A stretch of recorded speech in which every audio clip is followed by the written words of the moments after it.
I think I said this a few weeks ago when I was on, but it's been the most impactful analogy in my life, or at least a concept in my life, is first and foremost getting a true vision of who God is, right? So we can read in his word, we can see all the things that it says who he is, so firmly establishing, and then agreeing with it.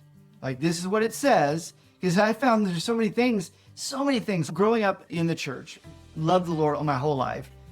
And I knew, with God, all things are possible. Anything, those who are in Christ Jesus, all things will be possible. And I knew this idea of this God who could do the impossible through us. And yet everything in me said, no way.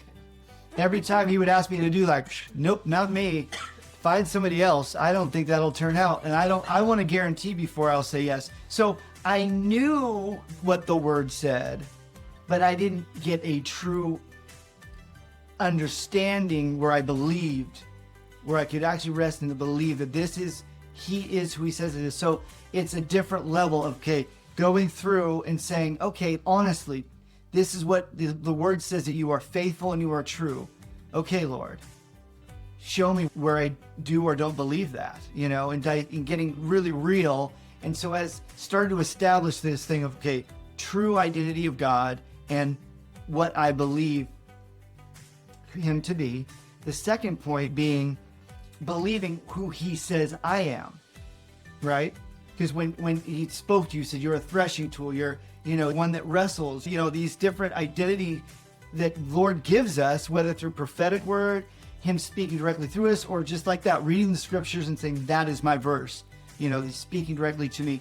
Do I believe that? Do I believe the version of who he says I am? Do I believe that? So do I believe he is who he says he is? Do I believe I am who he says he is? And then the third one that really is important, do I really understand who I am without him? Because if I do, I'm not going to go back to doing it in my own strength.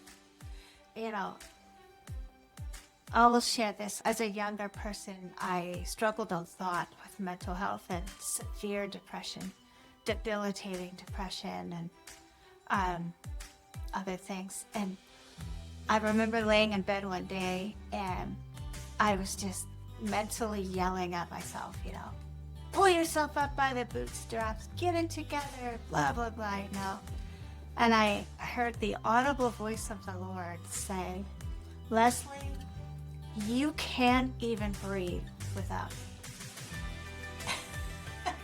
And in that moment, I realized how little I am and how little I can do. Mm-hmm. And ever since that, it was a true turning point, and I've never forgotten that moment. And it's just as vivid as it happened 5 minutes ago. It was probably, how old am I?